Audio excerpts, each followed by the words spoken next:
Hi, welcome. Enjoy the content. Subscribe and turn on notifications. It was almost midnight. On a Thursday in Seattle. Rain slicked the alleyway outside. The sound a soft, constant hiss, against the stainless steel vents. Inside, the chaos of service had long since faded, replaced by the quiet hum of the refrigeration units, and the methodical clink of his knife against a wooden board. He was 35 years old. And this kitchen. This was his entire world. He felt the familiar burn in his forearms. A good burn. It was the price of creation. A penance paid in heat and steam, and he had always been willing to pay it. The restaurant, Aperture, their shared dream, was finally a success. A real, undeniable success. With a 2-month waiting list, and whispers of a Michelin star. And that feeling, that deep, bone-weary satisfaction, it made him forget.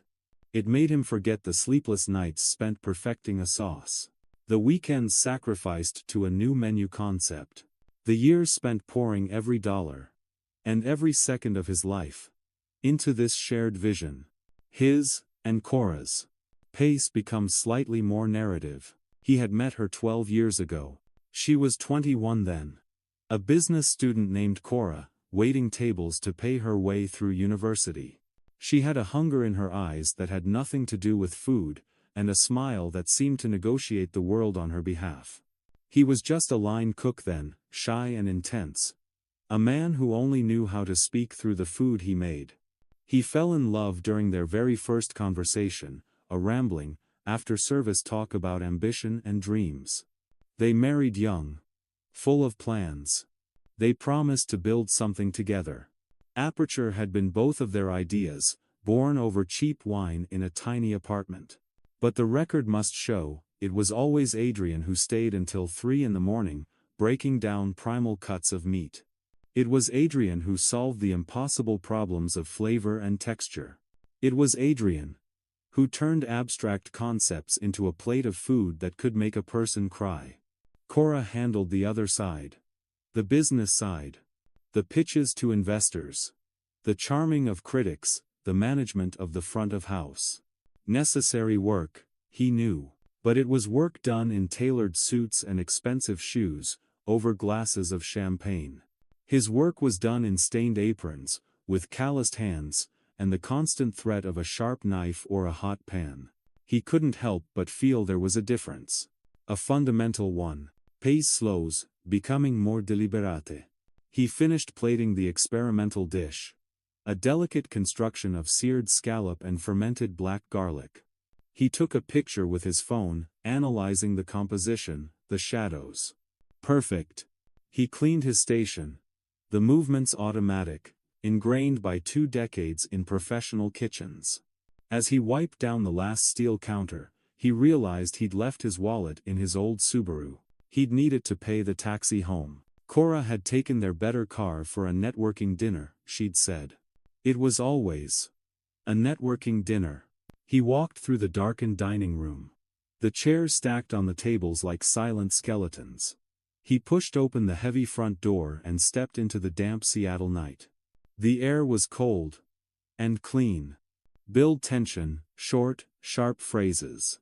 When he turned the key in the ignition of his car just to pop the glove compartment, he never expected his entire life would collapse in the next 3 minutes. That is where the real story begins. The car's Bluetooth system, old and clunky, took a moment to connect. It was a relic, but it was reliable. It automatically paired with the last phone it had synced with, Cora's phone. Adrian was about to shut it off, his hand already reaching for the console, when he heard her voice. It came through the speakers with that unnerving clarity only modern technology can provide. She was on a call. Live. The sound was being transmitted from her phone, which must have stayed connected to the car's system since that morning, when she'd used it for an errand. He froze. His hand hovered over the power button, his heart starting a low, heavy drumbeat against his ribs, before he even understood why. "Babe, I know, Cora was saying. And there was something in her tone. A softness. An intimacy, that made Adrian's stomach twist into a cold, hard knot. It was the way she used to speak to him. Years ago. In the dark, when they were building their life from nothing but promises. Her laugh followed. Low, and private. The laugh of someone sharing a secret. Just a few more weeks, she purred. A few more weeks and we can finally be together without hiding. I promise. A man's voice replied. Equally affectionate. And sickeningly familiar. Adrian recognized it instantly. Marcus Thorne. The investor. In his late 40s, with perfectly styled silver hair and suits that cost more than Adrian's first car. He'd poured $2 million into their restaurant 6 months earlier, after a brilliant pitch Cora had prepared for 2 straight weeks. Adrian had cooked the tasting menu for that pitch. The best food of his life. You said that last month, Cora, Marcus's voice rumbled through the speakers. When are you finally going to find the guts to get rid of that dead weight? Stunned pause. Dead weight. The words echoed in the small space of the car. Like a gunshot. They slapped against Adrian's mind. Stunning him. He was the dead weight. The man who worked 18-hour days. The man whose name and talent the entire restaurant was built on. Cora sighed. A theatrical sigh he knew all too well.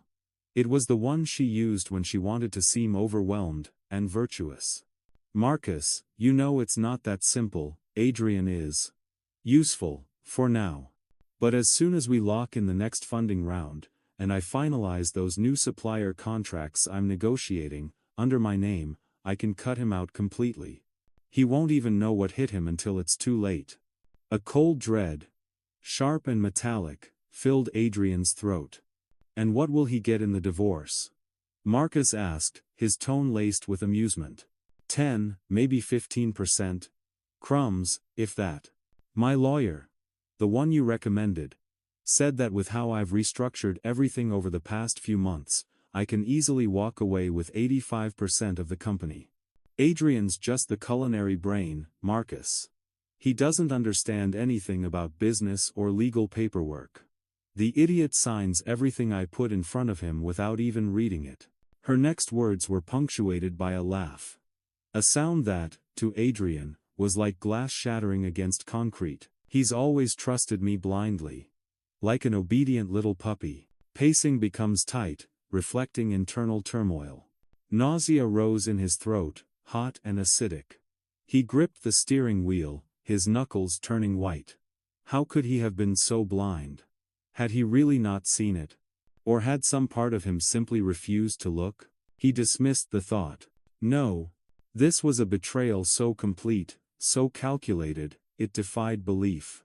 It was evil. You're terrible, you know that. Marcus said, but his voice was full of approval. Almost admiration. That's why I love you. Ruthless. No sentimentality. I learned from the best, darling, Cora purred back. Now stop stalling and get over to the hotel. Room 412. Same suite as always. Adrian's going to work late again, like he always does. The useful nerd doesn't suspect a thing. He'll probably fall asleep on his prep station again like he did last Tuesday. The call ended. The silence that filled the car was absolute. Heavy. Suffocating. Adrian sat completely still. His mind, usually a calm sea of recipes and techniques, was now a raging storm. How long? 6 months, since Marcus came on as an investor? Had it started before that? How much of the company he'd built, dish by dish, was already legally in her name? How many documents had he signed with a trusting smile, thinking they were just formalities? He remembered the past few weeks. Cora coming home late, smelling of a perfume he didn't recognize, claiming she had business dinners. Weekends she spent visiting potential vintners in other cities. The time she'd insisted he sign a stack of documents quickly, saying they were just bureaucratic updates she'd already reviewed. God! How blind had he been? He looked up through the windshield at the restaurant. Their restaurant. His restaurant. 2nd floor, lights on in the office. Cora was up there now. Probably getting ready. Touching up her makeup. choosing which dress to wear for her meeting with Marcus. For her lover. For the man she was planning to steal everything from Adrian with. Something broke inside him at that moment. It wasn't sadness. Not yet. It wasn't despair. It was clarity. Crystal clear clarity. Cold as ice, sharp as a scalpel. Pure rage. Distilled into absolute focus. Pace becomes measured, deliberate, cold. He got out of the car. He didn't bother taking his wallet. He walked back towards the entrance. His steps measured and deliberate. His mind replayed every word he'd heard. Every inflection in her voice. Every laugh she had shared with her lover. When he pushed open the office door, he saw her. She was standing in front of a small mirror, applying a fresh coat of dark red lipstick. She was wearing a black silk dress he'd never seen before. It was expensive. She turned. Startled. Her hand flew to her chest. "Adrian," she said, the surprise lasting only a fraction of a second before she rearranged her face into that perfect, practiced smile. The one she used with investors. "I thought you were staying late to finish the new charcuterie board." "I was leaving," he said. His voice was completely flat. Neutral. "But I forgot my wallet in the car. When I went to get it, the Bluetooth connected automatically." He saw it. He saw the exact moment she understood. Her smile faltered. Her eyes widened for a split second. Her breath hitched. But Cora was good.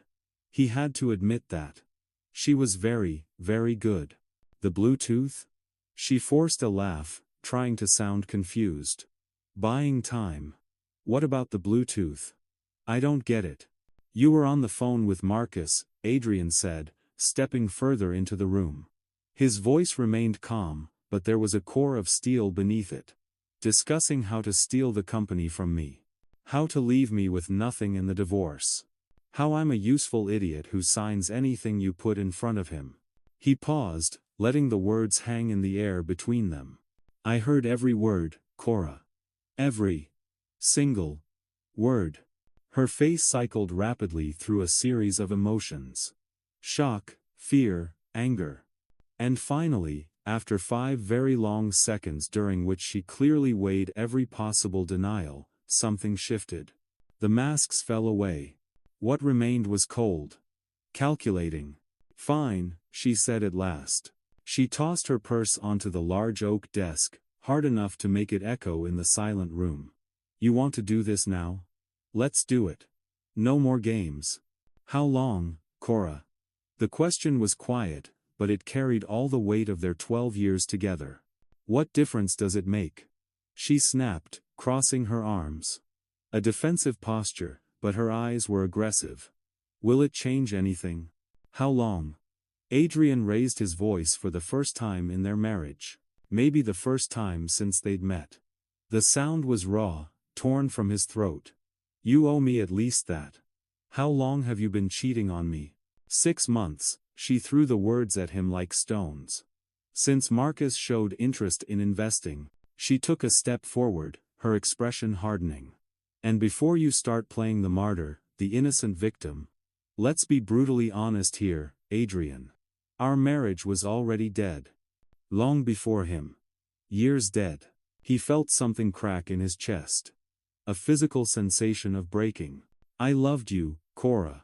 I worked until my hands bled to build this. To build our future. I sacrificed my health, my sleep. Everything. You sacrificed for your own ego. She shouted back, years of resentment spilling out, unchecked and venomous. It was always about your brilliant food, your genius vision, your obsessive passion for the perfect ingredient. I was just the woman in the background, closing contracts you considered menial work, smiling at boring investors, doing all the real, dirty work while you played the misunderstood culinary artist in your white coat. Played? Adrian stepped forward, incredulous. I built this company line by line of a recipe. Every dish, every innovative technique, every culinary solution that got investors like Marcus interested, that was all me. Mine. And it'll rot with you alone, she sneered. She grabbed her purse from the desk and walked towards the door, stopping strategically beside him. She was close enough for him to catch the expensive perfume she was wearing. It wasn't for him. Over the past 4 months, she said, her voice dropping to a conspiratorial whisper, I've systematically renegotiated all our key contracts. I put only my name on them. I filed the core trademarks with my signature as the sole proprietor. I restructured the company in ways you can't even imagine, because you never, ever bothered to read the documents you signed. He stared at her, the reality of her words slowly sinking in, chilling him to the bone. Marcus connected me with the best corporate lawyers in Seattle. They helped me. They guided me. And when I file for divorce next week, I will walk away with the restaurant. Our house. Everything. You'll be left with your precious recipes and your heroic all-nighters. Let's see if those keep you warm at night. You can't legally do that, he said, but even as the words left his mouth, he felt his certainty slipping away. It's already done, she said, a triumphant smile spreading across her face. It was the smile of a predator that had just taken down its prey. Finished. Settled. You signed absolutely everything I put in front of you. Remember? You trusted me blindly. Just like I told Marcus. She leaned in closer, her voice dropping to a hiss. You were the useful nerd, honey. Useful while it lasted. Now, you're no longer needed.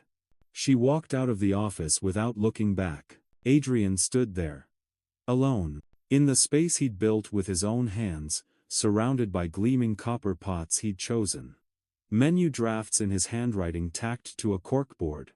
The faint, lingering smell of garlic and thyme in the air. And he felt his entire world. Truly, completely, and irreversibly, collapse. Shift to a heavy, somber tone. The divorce was a methodical, legal bloodbath. Just as she'd promised, Marcus hired Seattle's best and most aggressive lawyers. Professionals in sharp suits who moved with the predatory grace of sharks. They shredded every one of Adrian's arguments like wet paper. His defense, cobbled together by an overworked public defender he could barely afford, never stood a chance. The evidence was all there. Black and white. Organized and irrefutable. Signed by him. Cora had, indeed, restructured key contracts under her name. She had filed essential trademarks listing herself as the sole creator of the brand concept. She had taken on strategic debts in her name while slowly and systematically isolating Adrian from the company's real legal and ownership structure. Faced with the mountain of meticulously prepared paperwork, flawless documentation, and expensive expert witnesses paid for by Marcus, the judge had no legal choice. 85% of Aperture, the business he had poured his blood, sweat, and soul into, legally and indisputably belonged to Cora. Adrian lost everything. He lost the restaurant. He lost the comfortable craftsman house they'd bought together, back when it was all just dreams and hope. He lost their joint savings account. Drained to the last penny. He even lost Buster, the golden retriever that Cora had never really liked. She took the dog in the divorce, the court record noted, out of pure, unadulterated cruelty.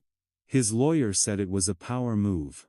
Adrian walked away from the proceedings with an old laptop, 3 cardboard boxes of clothes and cookbooks, and a crushing $40,000 debt in legal fees. A debt he had to pay off in installments he could not afford. Humiliated. Financially ruined.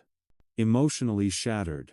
He had no choice but to move in with his younger sister, Zoe, in Portland. She had a small 2-bedroom apartment, and the pull-out couch in the living room became his new home. For 3 full months. Adrian lay on that couch. He stared at the ceiling. He was completely unable to cook. Unable to even think about food without a wave of nausea. All he could think about was how he'd been used, betrayed, and discarded like trash. Old friends and former colleagues from the restaurant world stopped answering his calls. The culinary world may seem big, but it's surprisingly small, especially when reputations are on the line.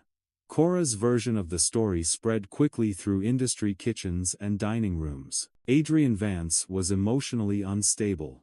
A brilliant cook, yes, but commercially incompetent. Difficult to work with. An obsessive artist who couldn't handle the pressure. It was she, the story went, who had really carried the business all along. Pace shifts. A turning point. A glimmer of hope. But one night, exactly 3 months and 14 days into that bottomless depression, Adrian woke up at 3 in the morning.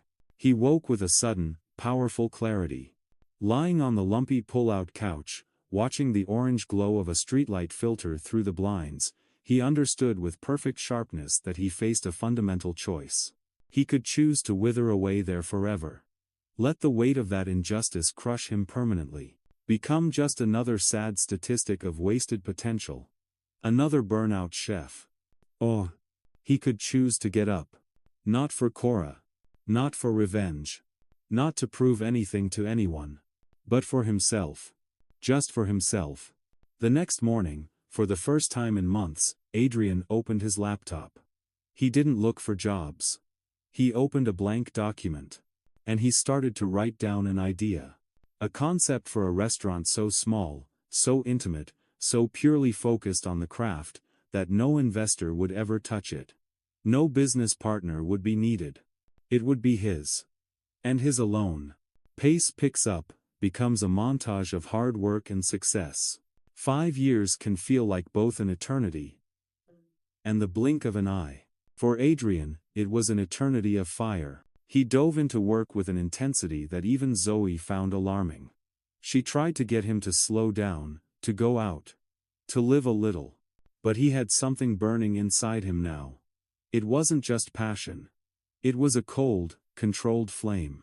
The concept that had been quietly germinating during his years at Aperture finally had room to grow, an idea he'd never had the time or resources to fully develop. It was a tiny, 12-seat restaurant. No menu.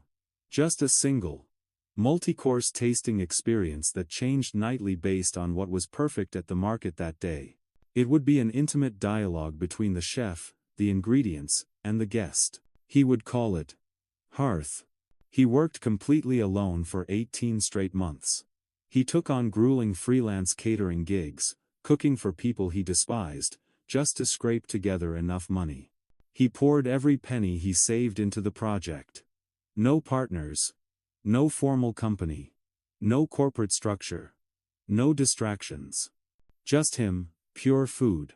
And a singular obsession to create something perfect. Something untouchable. When he finally opened Hearth in a small, unassuming storefront in a quiet Portland neighborhood, the reaction was not instant.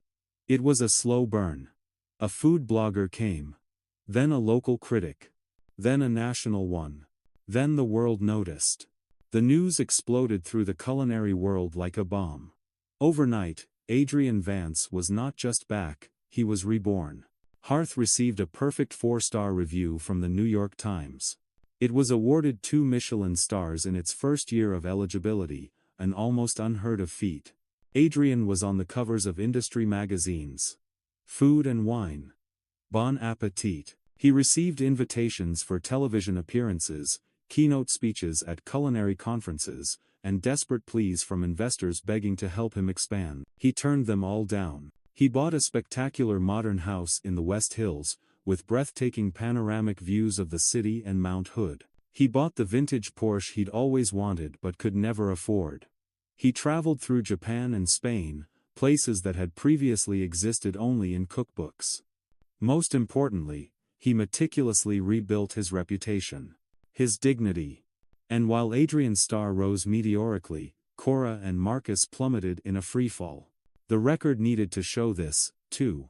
Without Adrian's real talent, without his genius for solving the complex alchemy of the kitchen, Aperture began to systematically crumble. Critical reviews turned sour. The soul was gone, they said. Features promised to investors were never delivered. The kitchen staff, loyal to Adrian, left in droves. Initially patient investors started asking harder questions.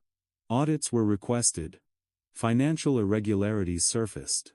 Misaccounted funds. Exaggerated profit margins. Subtle misappropriations. Lawsuits came in waves. Marcus Thorne, overleveraged and exposed, lost everything. His reputation evaporated completely. The last anyone heard, he had moved to some small town in the Midwest. Disgraced. Cora desperately tried to reinvent herself, but her reputation was radioactive, toxic. No one in the industry wanted to associate with the woman who had notoriously betrayed and stolen a restaurant from her brilliant husband out of pure greed. She lost the house when she could no longer afford the mortgage. Her car was repossessed. The friends she thought she had vanished the moment they realized her status had evaporated. Adrian heard about it all. The culinary world is truly small when you're on top. But strangely, he didn't feel the vengeful satisfaction he'd imagined he would. It felt quiet. He felt a distant sadness for the wasted time. He had genuinely moved on. Pace slows again. Deliberate, calm, in control. The rainy October afternoon was typical for Portland. Adrian sat in his impressive home office. Floor-to-ceiling windows revealing the gray, stormy sky. He was reviewing a proposal from a young farmer who wanted to grow bespoke vegetables exclusively for Hearth. When the intercom buzzed, he frowned. He wasn't expecting anyone. Leah, his girlfriend, was still at her art gallery downtown. He'd met her at a charity event 8 months earlier. She was talented, successful, and genuinely kind. The kind of person who had no hidden agendas, no calculated manipulations in her smile. He pressed the intercom button. Yes? A voice crackled through the speaker. It was noticeably older, weary, worn. But it was unmistakable. Adrian. It's me. It's Cora. There was a pause. Filled only by the sound of the rain. Please, the voice begged. Please. I need to talk to you. Just 5 minutes. He could have hung up. He should have. He could have told his security to escort her away. But a curious part of him, the part that still faintly remembered the 23-year-old romantic who'd believed in soulmates, needed to see it. He needed definitive closure. The final page of the transcript. The gate is opening, he said simply. Through the security cameras, Adrian watched her walk slowly up the long, winding driveway. She wore a cheap coat, soaked by the rain. Her once impeccably maintained hair was now plastered to her face. Her posture was bent with defeat. At 37, Cora still had traces of beauty, but there was something deeply worn about her now. Something broken. He met her on the covered porch. He did not invite her into the house. Impressive place, she said, glancing around with eyes that looked like they had recently cried. It wasn't sarcasm. Just exhausted, painful acknowledgement. What do you want, Cora? Adrian kept his voice neutral. Cold. I know I have no right to be here, the words tumbled out, clearly rehearsed but desperate. I know I don't deserve even 2 minutes of your time, but Adrian, I have no one left. Literally no one. Nowhere to go. I've lost everything. Absolutely everything. And what exactly do you want from me? He asked. Forgiveness. Her voice cracked. I made the biggest mistake of my life. Marcus. He used me. He manipulated me. He only wanted the company. And when he realized the company was worthless without you, he threw me away like trash. Everything collapsed, Adrian. My life. It completely fell apart. Are you asking for my pity?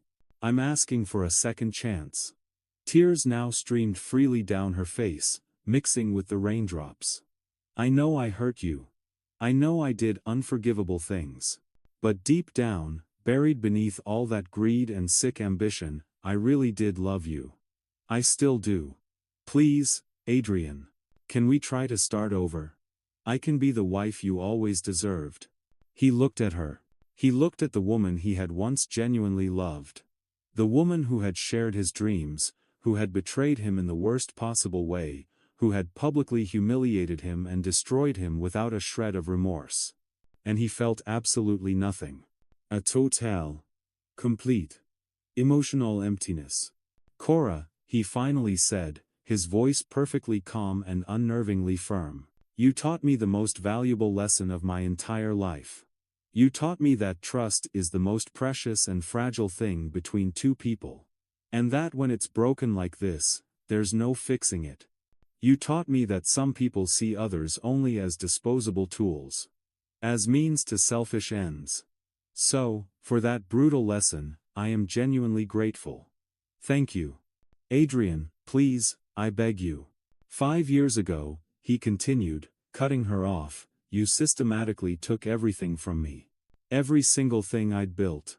Every dollar I'd saved. You left me with nothing, and you laughed in my face while doing it. Remember? Useful nerd. Unnecessary dead weight. Do you remember calling me that? She covered her face with her hands, sobbing uncontrollably. Now you show up here, he went on, his voice unwavering. After you lost everything you stole. And what do you want? For me to be your convenient safety net? To save you from the consequences of your own choices? You want to start over? He let the silence hang in the cold, damp air. Cora, I already started over. Exactly 5 years ago. Without you. I've changed, Adrian. I swear I've changed. No, he said, the finality in his voice like a slamming door. You haven't changed. You're just screwed and desperate. That's completely different. If it had worked out, if Aperture had thrived, if Marcus had stayed with you, would you be here now? Or would you still be laughing at me with your rich friends, celebrating how you managed to steal from your idiot husband? She couldn't answer. They both knew the truth. Get off my property, Adrian said, without a trace of anger. Just absolute finality. Before I have to call security. And Cora. Good luck. You're going to need it. He walked inside and closed the heavy oak door. He didn't look back. Through the large living room window, he watched her stand there for several long minutes, crying in the rain, before she finally turned and walked slowly back down the driveway, out through the automatic gate. The record was complete. Tone shifts to one of peace, warmth, and contentment. Adrian turned and walked towards the warm glow of the kitchen. Leah was there, having just gotten home. She was taking off her wet coat, shaking raindrops from her hair. When she saw him, she smiled. A genuine, luminous smile that held no secrets. Who was that? She asked casually. No one important, he replied. Just the distant past. Good, she said, walking over to the stove. Dinner's almost ready. I made that mushroom risotto you like. Hope you're hungry. Adrian followed her into the kitchen and wrapped his arms around her from behind as she stirred the fragrant pot.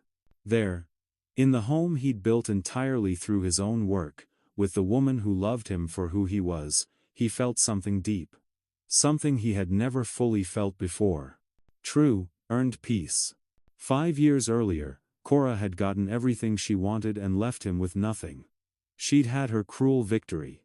But victories built on betrayal are sandcastles. Eventually, the tide rises. And this time, when the tide rose, there was no one else to blame. No useful nerd to exploit. No one to save Cora from herself. She had made her choice. Now, she was living with the consequences. Inside the house, the risotto bubbled on the stove. Leah laughed at something he whispered in her ear. Outside, the rain kept falling relentlessly over the hills of Portland.